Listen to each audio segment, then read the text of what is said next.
ready to go.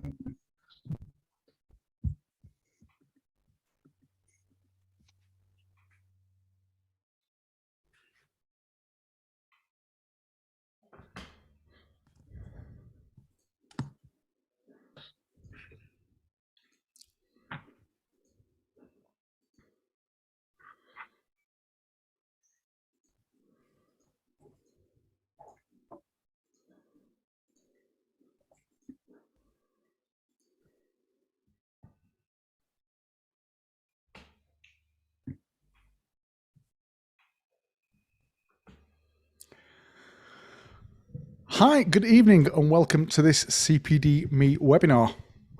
My name is Andrew and I'll be facilitating tonight, and I'll shortly be handing you over to Dr. Mike Davis and also John Richards talking COVID response or COVID training and emerging, I can never say this word, Pedagogy.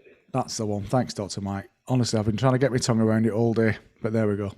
So for those who are new to webinars, I can already see that we are jumping on participant-wise, but please do, if you have any questions, pop them into the Q&A box. And equally, it's also good to have you react and respond in the chat box. So please do pop in the chat, maybe where you're dialing in from tonight, maybe what interests you specifically around COVID response and training. Maybe tell us also what you did differently throughout COVID, what you wouldn't do normally in the NHS roles or the private roles that you work in. If you are a member of CPD tonight, then you will get a CPD certificate, and these normally come out tomorrow once Lauren wakes up and she's had her first cup of coffee, so about 10 o'clock in the morning, and everybody will of course get a copy of the recording for tonight. So if you have to shoot off or you're on call, then you will get a copy of the recording. And of course, as always, the CPD certificate and all the evidence will drop nicely into your CPD Meet portfolio. There might be some opportunity tonight to scan QR codes. So please, if you have a QR code scanner on your mobile, have it ready because you can point it at the screen and take part in those call to actions. A very tech way of pressing a button, but virtually on screen, but you'll have some opportunity to do that. If you are on social media, then please do follow us at CPDMe on Twitter. We're also on Instagram, and I think we're under CPD Made Easy on Instagram, but you can find us, I'm sure, if you search for CPDMe. And it's always good to share with us what you are doing tonight. Maybe if you're sat there with a cup of tea, with your rollers in and your dressing gown, maybe taking part in some learning relaxed, or maybe in a rapid response car parked up in a lay-by, hacking into McDonald's internet. Not like I advocate anybody should do that, but I'm sure for those technicians and paramedics out there dialing in tonight, you'll be sure affirm to that solution. Members of CPDMe. So what is CPDMe and what is it all about? Well, we have got the most amazing CPD portfolio builder. And if you are a registered professional like me, then you will have to keep an accurate record of your CPD because it's one of my specific standards that I have to maintain. So what this does is allows you to use our mobile app and our dashboard and accurately capture your CPD. In fact, I'm going to give you Andy's top tip that our mobile app has just had an update today. So if you do follow us on YouTube, have a look at that because I've just highlighted all of the new features in the app, including the ability to capture thank you letters and anything that might need patient identifiable data removing. So there's loads of fancy features on there. But what it does do in whole is build the most perfectly formatted CPD portfolio that will hopefully support you for audit, interview, or maybe even a management review if you're going promotion-wise.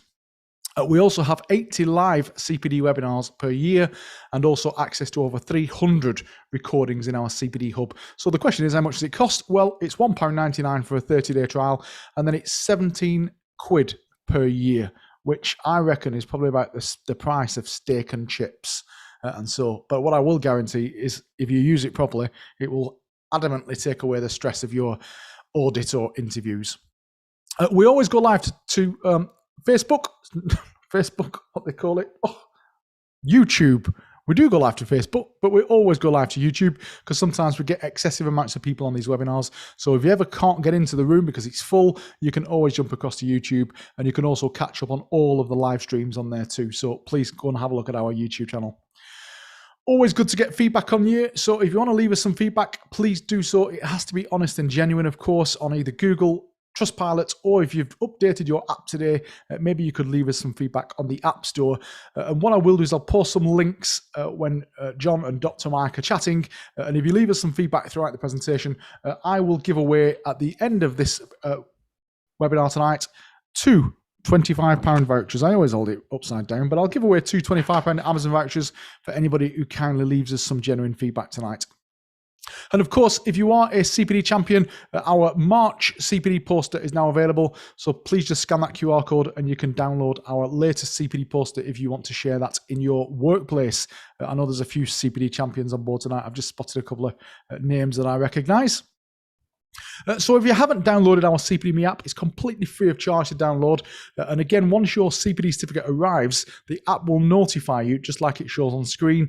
And the idea behind that is that you will then go in and you'll reflect around what you learned from tonight's webinar and how it might influence or change your practice, or how it might not influence or change your practice, because equally the pertinent negative is important as change in practice. So please do scan that QR code, or you just go to the App Store, Android or iPhone, and search for CPD Me. I'm thirsty now because I'm talked out. So I'm going to hand you over to Dr. Mike, who will then hand you over and have a discussion with John. Are you there, Dr. Mike? Indeed, yeah. Fabulous. I'm going to now, I think, share my screen.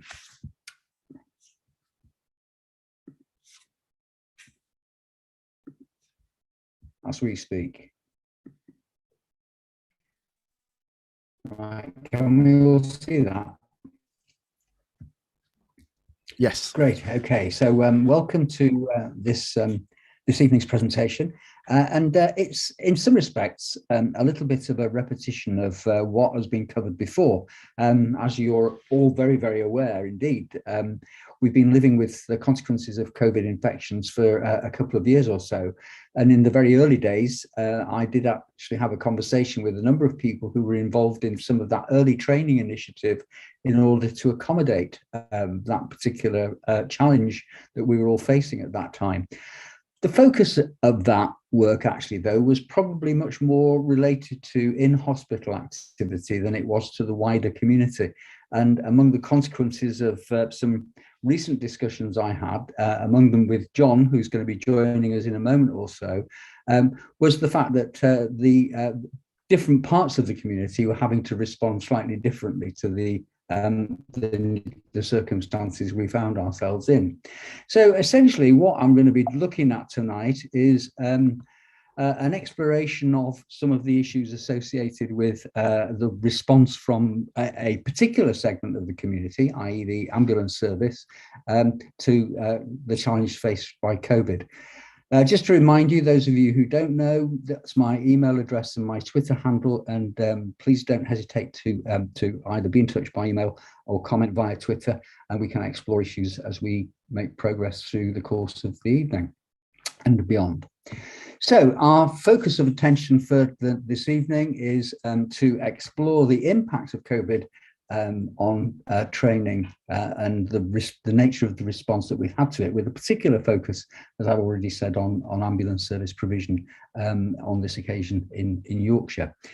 And to begin the process, I just want to invite you to have a little bit of a think about your experiences of ongoing training over this last couple of years or so, and respond to two fairly basic polls. So the first one is coming up now. So Andrew, if you could launch poll 1, I'd be very grateful.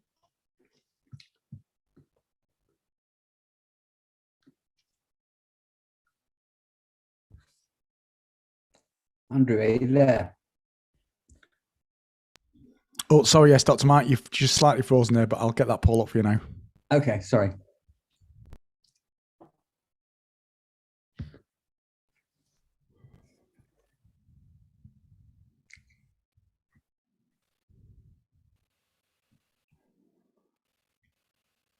Oh, lots of votes. We'll keep it open for another 5 seconds. Thank you. 4, 3, What we like. 2, 1. There we go.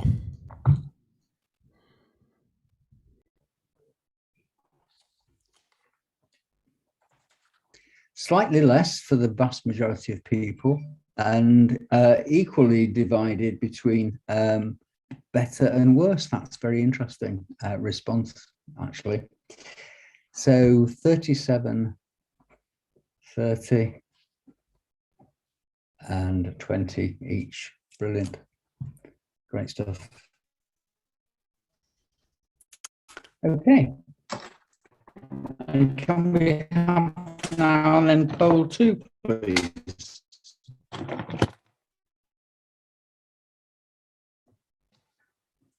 I freeze again. Just froze slightly, but it's coming through okay now. Okay. The wind must be affecting the internet tonight, Dr. Mike in Blackpool. I think it probably is, actually. I'm on my phone system, which shouldn't really be impacted on anything else that's going on in the house, but we'll hopefully, fingers crossed, it'll stay robust. There we go. We'll go for another 5, 4, 3, 2, 1. So significantly 86, other 14 limited face-to-face and some socially distanced. Okay. Right. Okay, so while we're heading our way into the subject of the conversation that I'm going to be having in a moment with our guest tonight, John, I'd just like you to reflect briefly on our attitudes towards online learning.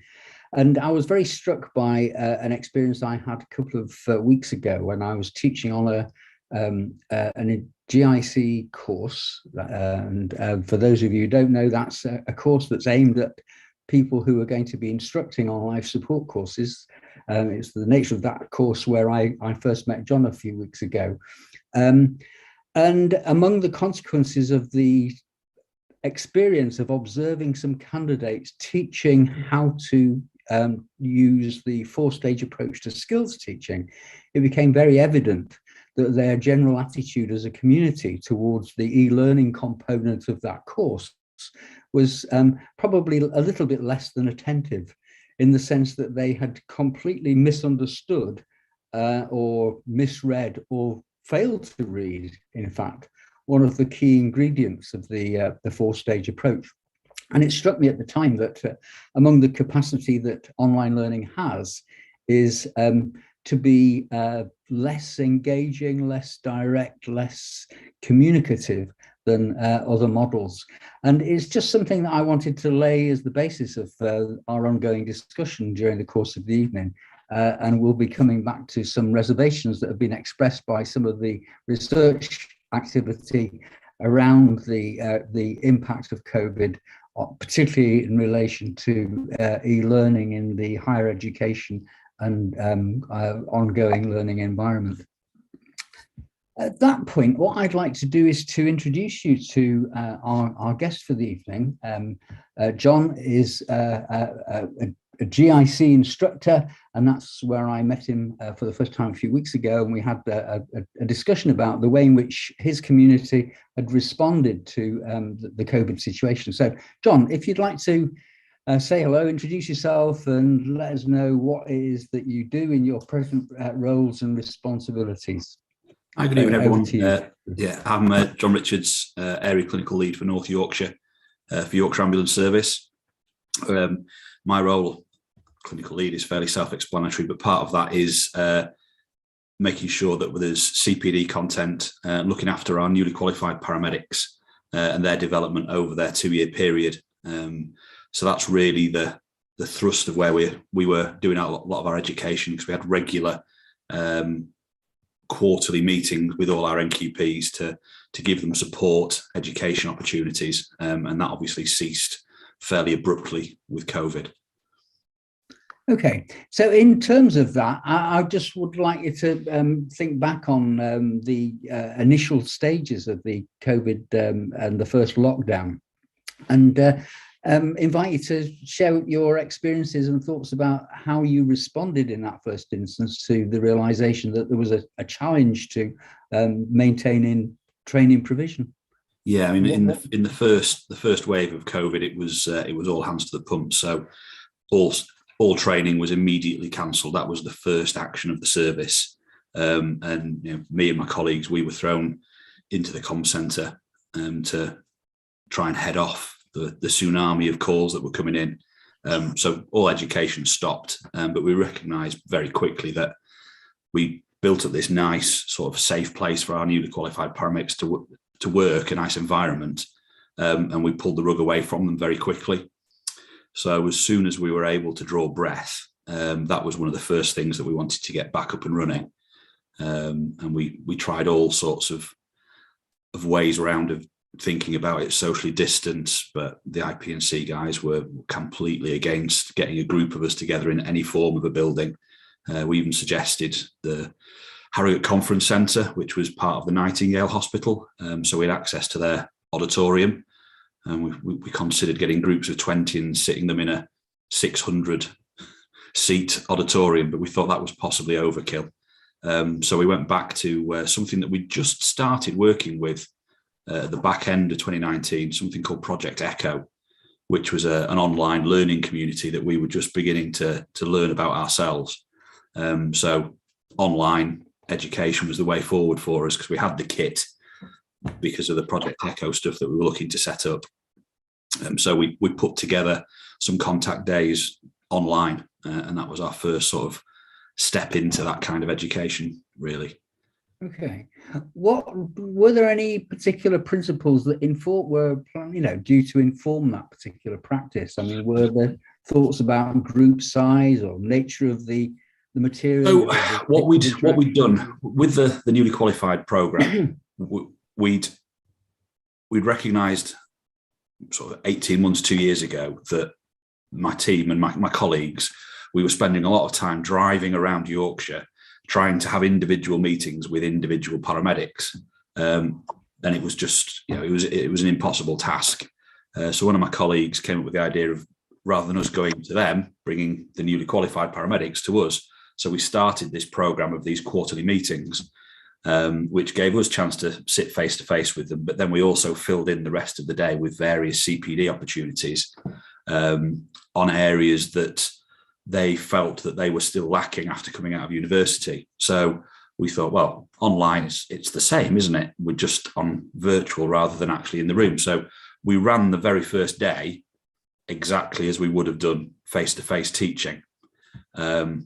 We recognised by about 10:30 that morning that wasn't going to work, because our presentations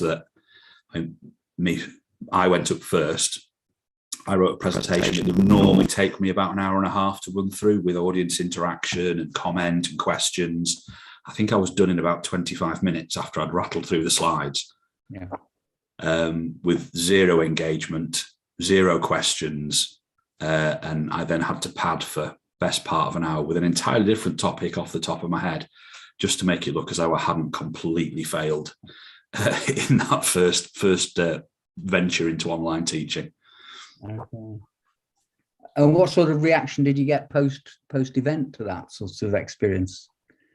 Pretty much no response, no feedback. They turned up, they attended, they got the certificate for attending, and there was neither praise nor grumble.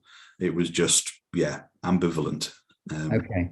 And I think that I've got to say is one of the challenges, isn't it, of the online teaching environment, that, to a certain extent is even represented in communities like this, where we are here in conversation, but we have no idea really of the nature of the experience that the listeners are having. No, absolutely. On occasions like this. And I think it's one of the sorts of disadvantages, really, in many respects, of the online synchronous experience that has become a feature of the webinar. So what were your next steps in recognition of that being a particular sort of challenge? So we had a debrief at the end of that first day, and we recognised actually what we needed to do was be more direct with our attendees. So we sort of prefaced every presentation with there is going to be opportunity to be involved. There'll be gaps in my speech. and my chat, I expect you to fill them. And if you don't fill them, I'm going to pick on you. And it had to be very prescriptive like that. And we made sure we had 2 screens up. So we had the presenting screen on one, and then everyone had to sit with their cameras on. Okay. Because we recognised that actually, I think one guy made the mistake of cutting his grass and forgot to go on to mute. So we recognised that maybe not everyone was engaged in the presentations as we so wished. So we had to get quite strict with how we were running them. So, and there was a recognition that actually, whilst we were learning to present online, the participants were having to learn how to learn online as well, because it was a completely different way of engaging. You miss completely those visual clues that you've got an engaged audience. Just the tilt of a head or a smile or eye contact. You're completely without any of that. So people were having to learn to be engaged in different ways, clicking the little buttons with smiley faces and hands raised and that kind of thing. So it was a learning experience for both parties, I think. Yeah. And I think I'd throw out, apparently my internet connection is a little bit unstable, so apologies if I am interrupted from time to time. I'll throw out an invitation to the community out here at the moment, to invite them to put a comment into the chat area, reflecting about their own experience of engagement with the process that they're involved in at the moment. To what extent do you feel, as a member of this audience, that you can actually contribute and participate in exploring issues, expressing opinions, asking questions, that sort of thing? So a genuine open invitation for people to throw comments into the chat box as we carry on our conversation. So in acknowledging the fact that there were some challenges and acknowledging the fact that there were some potential responses by virtue of creating space where people had to participate, what went on there? How did the experience unfold following that sort of intervention? You had the less shy members of the group grasped it fairly quickly, and that itself then developed a bit of a problem, in that the more vocal members of the group were then very vocal because they were given opportunity to be so. Sure. So you found that some of the group would end up hogging the entire session. So it took some real management to be able to ensure that everybody got equal access to you as the presenter. It was quite difficult to facilitate those sessions at times, because of that. You had some really, really keen guys who thought they were being helpful and engaged and interested, but actually they were then beginning to railroad the whole session. So it was a real learning experience. I think my skills are at managing an audience are much more robust than they were this time 2 years ago. Okay, yeah.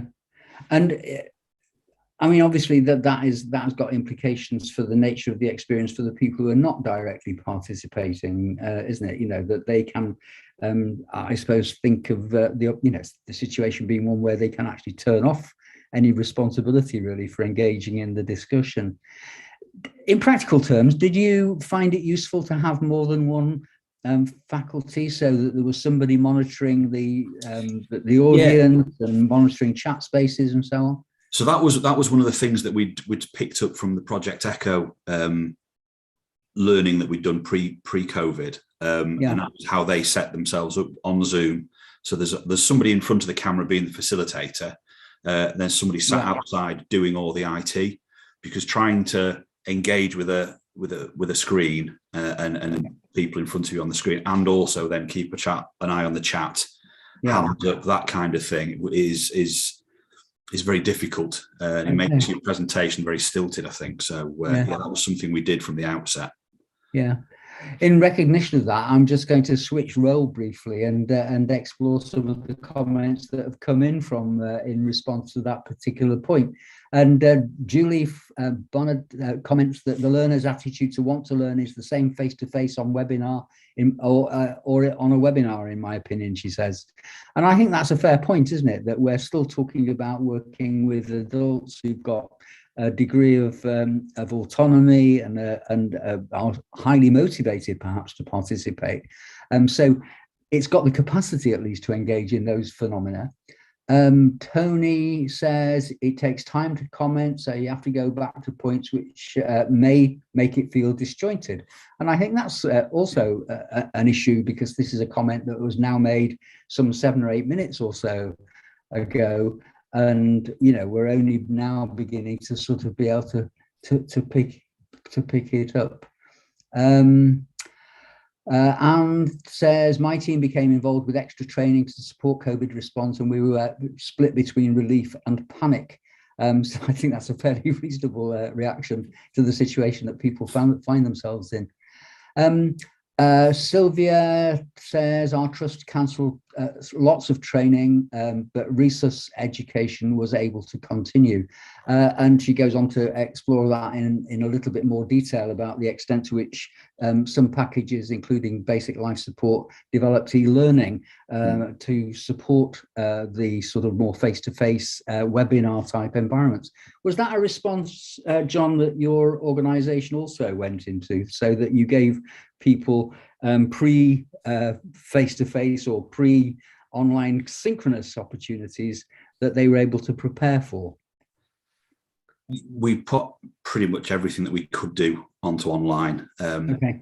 Personally, I entirely disagree that things like resource training and life support should be done in an e-learning package. It's a practical skill that's incredibly important. As you know, Mike, I'm passionate about that kind of stuff. And I know that my own trust's BLS, basic life support package on e-learning, falls a long way short of, it's just a tick box exercise. And I think that's something else that people have pigeonholed online learning as. They've done a course, it might have been online as opposed to face-to-face, but holding the same value as a face-to-face course. It might look like that on a spreadsheet, but actually in the real world, it's not. Sure. And certainly the practical components of skills training have got to be done, actually, haven't they, in a real setting. I know that when the development of the remotely enhanced generic instructor course was put together back in the summer of 2020, there was a recognition that there were certain of the teaching modalities that were perfectly doable in the online environment. So, for example, people were able to give lectures, which to all intents and purposes was pretty much like a webinar, really, using Microsoft Teams, and have the opportunity to be given feedback on their performance in those areas.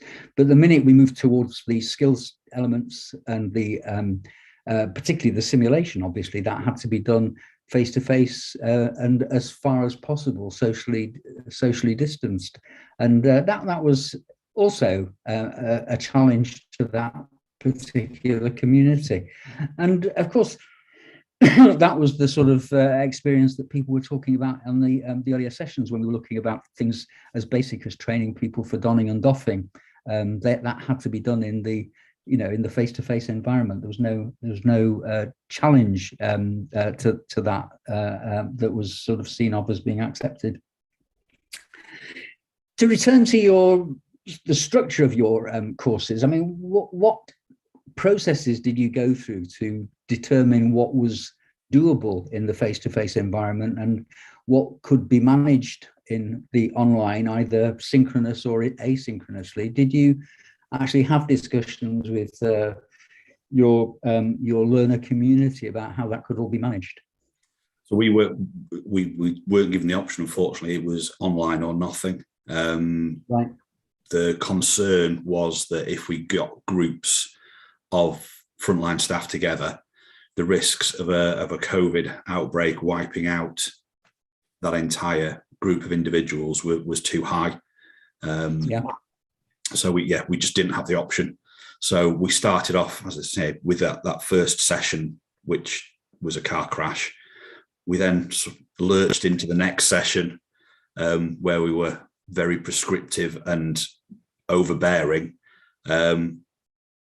We learned from that as well. And then we moved forward into a much more comfortable position. I'm a lot more comfortable now presenting online. I've got my style, if you like, which I have done face to face. So, and as I say, and the learners have learned how to learn online, so they're more engaged as well. So there isn't the need for that early days big stick to guide people forwards, and it's a much more comfortable environment now. Okay. What I mean, just in practical terms, what sort of numbers are you talking about being present in a training environment? It varies. Within the service, with groups of sort of 20 to 25, 30, that kind of thing. Because what we find is that getting that size group together, more often than not, we can get group discussions running quite happily, shared experiences, because the areas of Yorkshire are very different in workload, work type, etc. So there's a lot of different experiences to be shared across the newly qualified paramedics. But then equally with the Faculty of Pre-Hospital Care, we're doing sort of 250, 300 people in a webinar based environment, which, we used to get sort of 100 people in a hotel room or a lecture theatre somewhere. Now, because we've got online, it's not just Yorkshire based, we've got people from across the world dial into our faculty CPD sessions. So that in itself is driving learning, because we've got international people asking questions and sharing their experience, which is then creating conversation and debate on subjects that are Yorkshire based, but actually have got impact across the world. So it's really interesting. Yeah. How confident are you in that sort of situation, though, that people are actually sort of, if you like, learning the stuff that you're teaching? And to what extent do you get a sort of sense that that the messages are being translated into practice out in the field? That's a good question. It is, I suppose, we're marking it based on the engagement that we get. And we're hoping that will then translate into more confident clinicians who cause less issues in practice, but actually measured benefits from the sessions we run. That's not something that we've done so far. I think going forward, it's something that we should. Right. So that's sort of actually actively sort of being thought of as being useful next steps. Okay. I mean, I think one of the biggest challenges of any training regime, whether it's done face-to-face or online, is exploring the extent to which the messages are, in the first instance, reasonably well received and people gain enjoyment and satisfaction from the session, and then whether they've actually learned something as a consequence of that intervention. But the real challenge, I think, is the point at which they then apply that in their professional setting. And there is evidence out there in the community that is the hardest step, to make judgments about, and possibly B, to achieve. So is there a strategy within your service for looking for evaluation opportunities to see what is actually going on in the field in terms of the interventions that have been made educationally? Not at the moment. We're still burning the furniture because of COVID. It's certainly something we're starting to look towards. The last couple of weeks, I've been allowed to look at work other than supporting the COVID hospital delays, that kind of stuff. Right.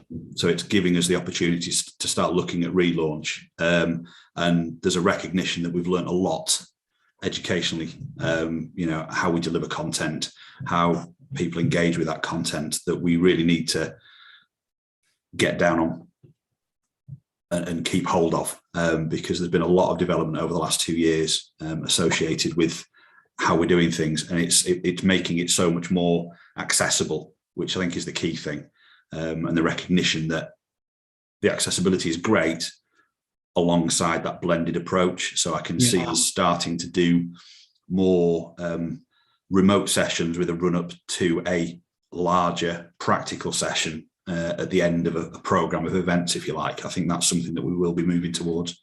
Yeah. I mean, in terms of those remote sessions and the however the e-learning component is being managed, I mean, have there been any sort of interesting developments other than simply presenting information and obviously working towards being interactive? I mean, I was struck in conversation with somebody who is involved professionally as a learning technologist, and among the things that he commented on was the fact that in many cases the rush to fill the gap that had been left by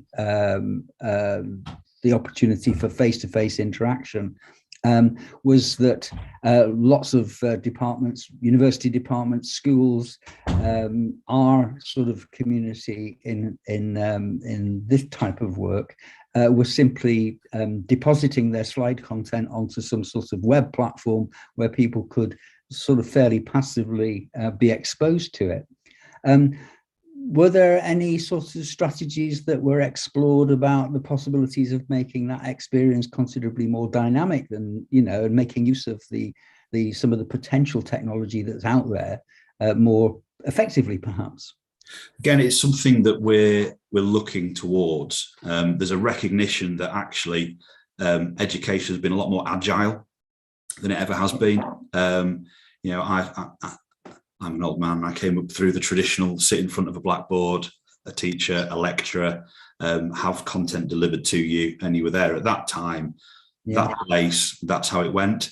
I mentioned my colleague that was cutting his grass. Andy said at the start of this session, there'll be people sat outside McDonald's dialing in.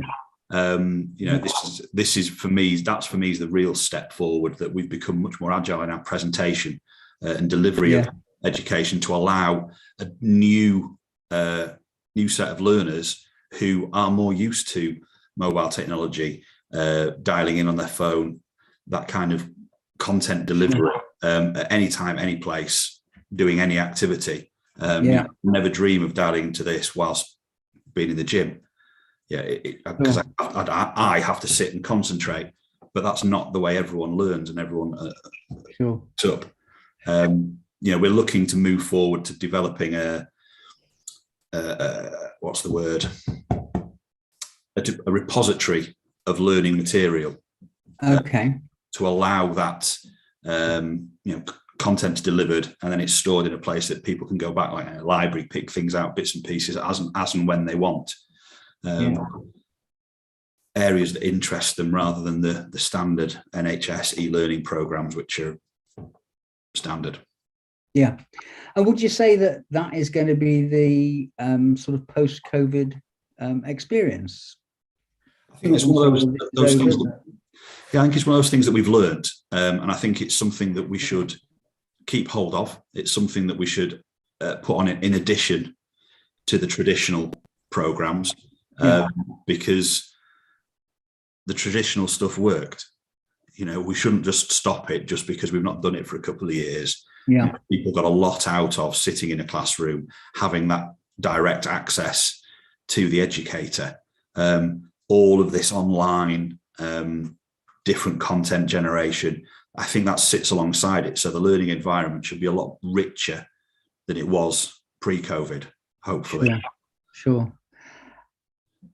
I mean, the thing that strikes me is that there is a whole capacity out there that's not yet been fully exploited and explored, and certainly lots and lots of it hasn't been sufficiently carefully evaluated to allow us to go forward in a much more productive way, perhaps into what is almost impossible to imagine, more of the same.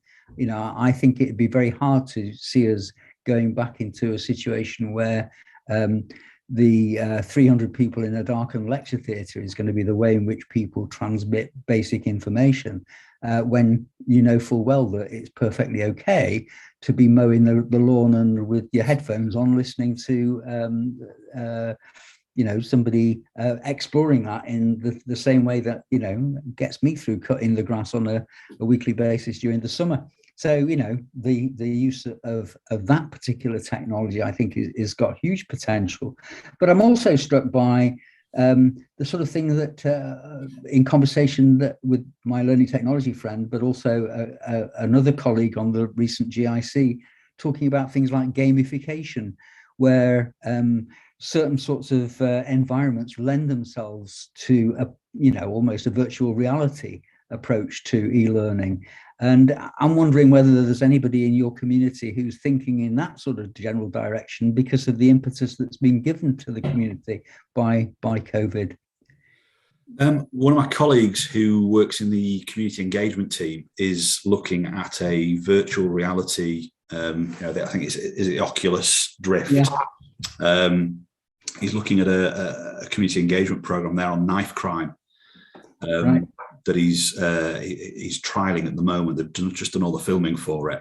The idea of going out to schools and giving them a virtual reality experience around the dangers of knife crime, and that's something that's come off the back of the COVID pandemic, that they've had to look at different ways of doing what they would have done previously, and that is one area that they're looking at, definitely. Okay.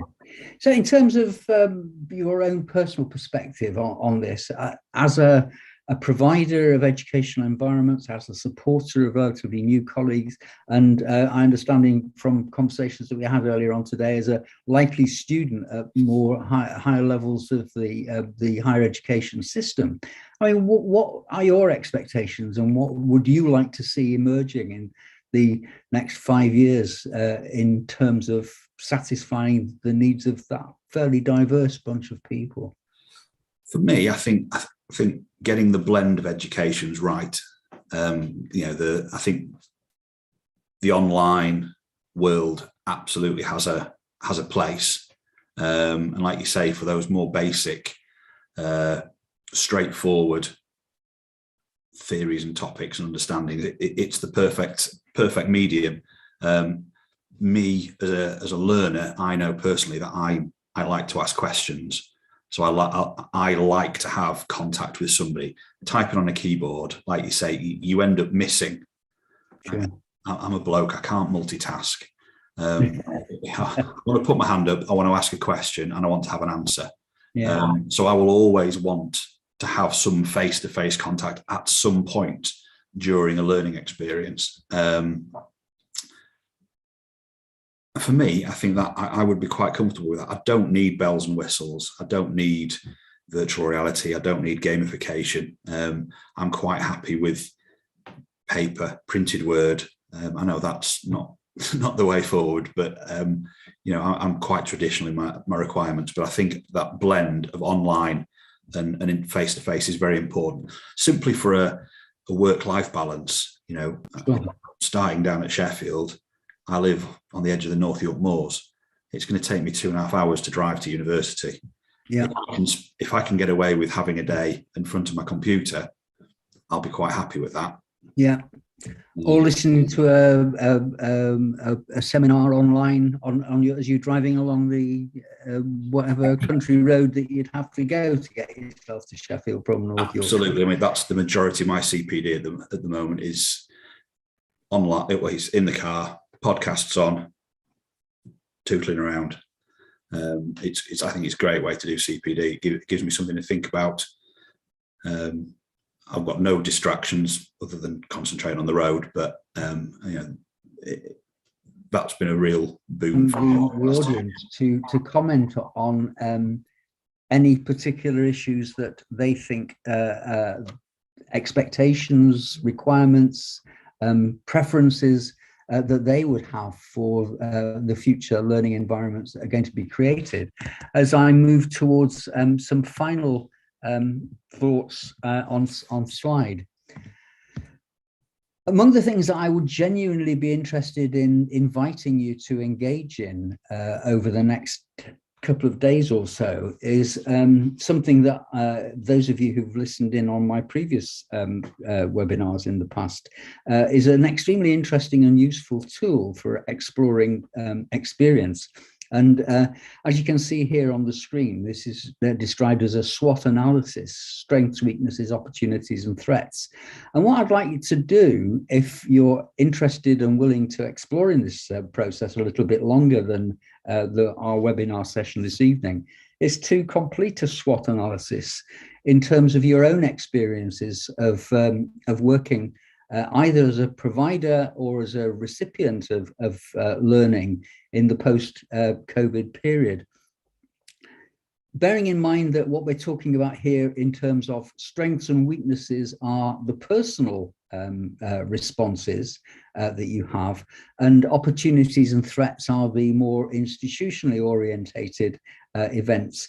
So obviously, quite naturally, in terms of strengths and weaknesses, you can identify how it's been for you, and in terms of opportunities and threats, how it's been for the organizations that you're a component of, whether it be your professional group or a department or whatever, a university community that you're a member of, and how those organizations have responded to the challenge that you faced. And the final slide that I just want to share with you very briefly before we sort of have an opportunity to pick up any questions either to me or to John is just to have a quick glance at the results of an relatively early analysis of the nature of the experience of students following programs of study that were conducted essentially online. And these are the ones that emerged from this particular engagement. The article reference is there at the bottom. You'll be able to pick that up online if you want to have a look at it in more detail. But this is a summary of the experiences that people had.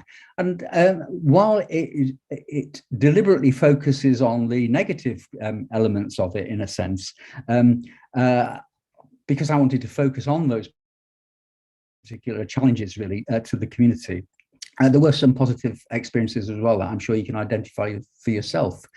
But, you know, that notion of the need for some sort of infrastructure, as we've already explored during the course of the discussion that we've had this evening, that sort of lack of comfortable and effective communication between teachers and learners, as we've alluded to, the real challenge associated with practical applications, particularly the more complex ones through things like simulation. The fact that we do acknowledge in our other studies of things like, for example, communities of practice, we recognize that one of the key ingredients of effective communities are their ability to have that sort of social process that is supportive, some of which is totally unrelated in a sense to the prime purpose of the community, other than the fact that they create that sort of social sense and a sense of belonging. The fact that, you know, it can quite seriously impact on your motivation if you know that all you're going to be doing is clicking on a screen and from time to time possibly being expected to respond to, you know, what might not be a terribly interesting bit of stimulus in terms of completing, for example, a multi-purpose examination. The fact that it's almost impossible to establish whether learning has actually taken place because you're not in control of the environment in the same way that you would be, for example, if you were giving a group of candidates on an ALS course a multi-choice question examination to ensure that they've got the actual ability to and have acquired the particular knowledge. And the final point there is that this notion of the sedentary lifestyle, that the idea of the e-learner as being somebody who might put on a shirt and tie but is wandering around in their pajamas for the rest of the time is potentially creating a different sort of community in a way that doesn't have those very, very human characteristics of interaction with other people. So there was essentially some challenges that we've identified, but I'm going to throw it now to open back to Andrew and to invite you to ask any questions that you might have arising from the conversation that we've had during the course of this evening. And in the remaining time that we've got, we'll try to answer them. We will keep an eye, obviously, on the chat. I will be looking to respond to that over the course of the next 24 hours or so. So back to you, Andrew. Dr. Mike, thanks very much indeed. And thank you, John. Very interesting debate. I've made a few notes throughout there because we've seen lots of diversification, both in my NHS role and within the CPD and trauma care community, that actually we've had to change the way that we operated throughout the pandemic. And it was unprecedented, just like John referred to. We had webinars with 3,000 people on it. Now, I've done some lectures in some pretty big webinar theatres at universities and such, but I've never seen 3,000 people ever. Yeah. And I'm very rarely nervous, but when you're sat with 3,000 people and the chat's moving so quickly, you can't even impossibly read it because the engagement's just phenomenal. Yeah, it was some very strange times. And again, I work for an ambulance trust and they equally had to diversify, just like John said, and an engagement was either really good, disruptive, or just didn't take part at all. And the measurement of that, again, was very challenging because were these people actually taking away that key message? What have you learned? How is it going to improve or change your practice? How is it going to benefit the service users or the patients out there? And how can we measure that as a trust to ensure that you'll do no harm and the maleficence, non-beneficence, justice and ethical boundaries of Beauchamp and Childress, I think the two authors of that were at some point in the past. But it was very, very challenging. So I can appreciate that. So if anybody has got any questions, please do pop them in the questions answer box, and I will pause them to Dr. Mike and to John in a second. I was gonna show our webinars, but I'm just gonna go live on the desktop because actually it's just easy going on the desktop, and I will show you what we have got coming up. So jump across to the webinar page. It's cpdme.com/webinar, and hopefully as I scroll down there, you can see we've got about 8. There's a good few webinars on there. We've got Dr. Mike who's still on there for tonight. We've got an introduction to LGBT and dementia. We've got Dr. Mike again on the 3rd of March. We've got transient loss of consciousness on the 8th of March. We've got an amazing, if anybody out there is leaders or aspires to be a leader, we have got an amazing 4-part set of leadership webinars. The first one starts on the 10th of March, Prioritise Healthcare Leadership, Everyone's Job, presented by Rusty Carroll, and that's one of a 4-part series. We've got our Spotting the Sick Child Symposium on the 12th of March, 17th ECGs, back on the 27th for gender dementia, and then we've got Pre-Hospital Blood, Questions and Answers on Chest Injuries by Mr. Richard Steen. I don't know if anybody's ever seen Richard. He's a leading consultant chest surgeon, amazing guy to watch on our webinar. Road traffic related injuries on the 6th of April. ECGs again on April the 19th. And then we've got some more leadership. Artificial intelligence, speaking of the ocular goggles and all that, in trauma care by Major Max Marsden. That's a cracking name, isn't it? Major Max Marsden. What a good name. April the 26th. And then again, we've got a couple of leadership ones on the 26th of May and the 14th of July. So please do jump over and have a look on the website for our up and coming webinars. I'm going to give you a couple of seconds to pop some Q&A on there while I'm just going to cook up the polls.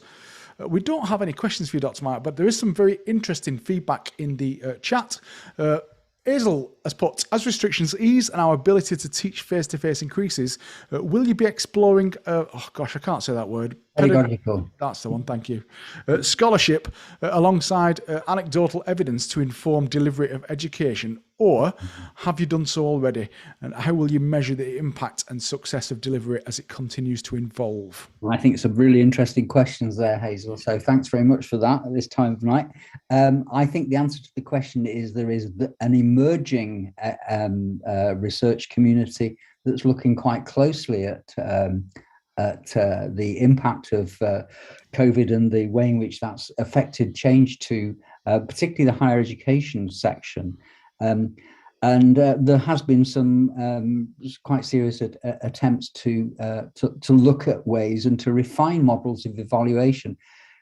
I mean, I've got to say that is something of a challenge anyway to the educational community, because how do we go about looking at the impact of organisational studies and organisational interventions? And I think I may have alluded in the past to the challenge that we face in fully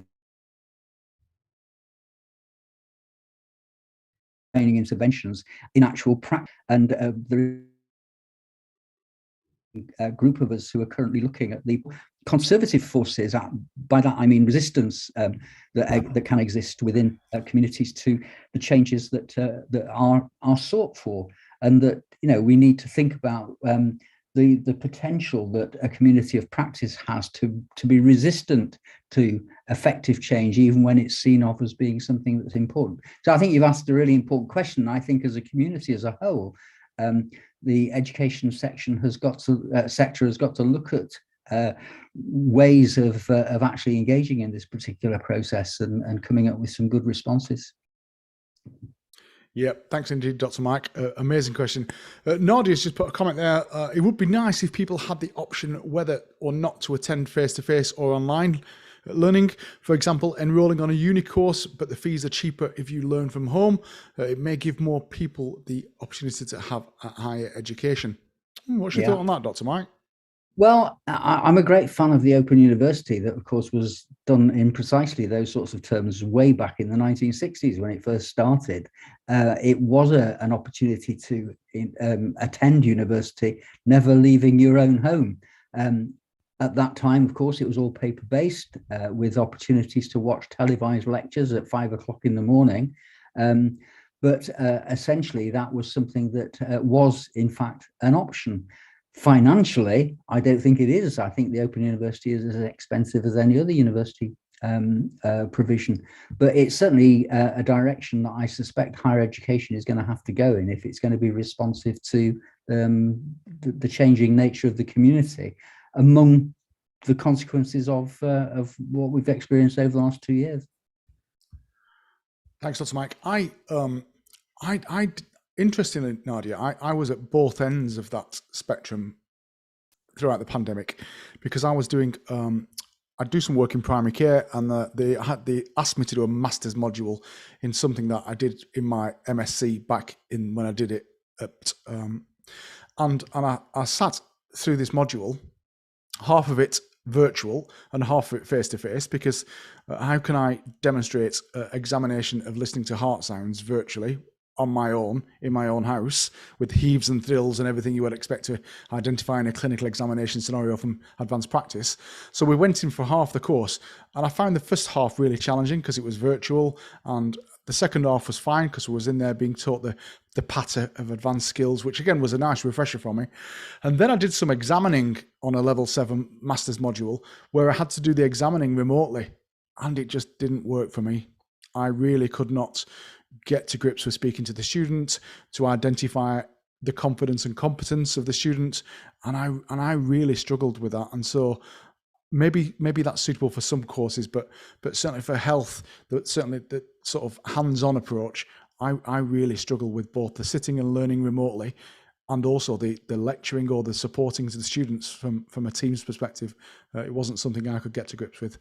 Whether that changes, maybe if I have some Oculus goggles on and I feel like I'm in the room, but I just don't think we had the technology right. I think we really struggled. I think we're not fully exploiting it either. I think that I mean, the examples I've come across of the goggles, are fairly mundane, to be quite honest. I don't think they add huge amounts to the experience. I think my best experience with goggles was looking at under the ocean, Mike, at sharks and jellyfish. Yeah, perhaps. Call me old-fashioned, but that's where I went. Yeah. I think David Attenborough was with me as well, so it was quite a warming tone. Well, listen, thank you all for tonight. Indeed, we've done really well for questions tonight, so I think we've got away quite lightly. Or you've simply, between you and John, have answered all the questions throughout the presentation. Well, I hope that's the case. So Ladies and gents, thank you so much indeed for joining us tonight. I know I've had only a small audience tonight, but it's always welcoming and it's always nice to see some friendly faces coming back with us. So if you are at home tonight and you are relaxed, kick off your slippers, enjoy the rest of your evening. If you are at work, then please do stay safe, keep up the amazing job, be good to yourself and be good to each other. Dr. Mike and John, good to have you tonight and stay safe, both of you. Thanks very much indeed, and all the best to everybody. Thanks. Take care, gents. Good night. Bye.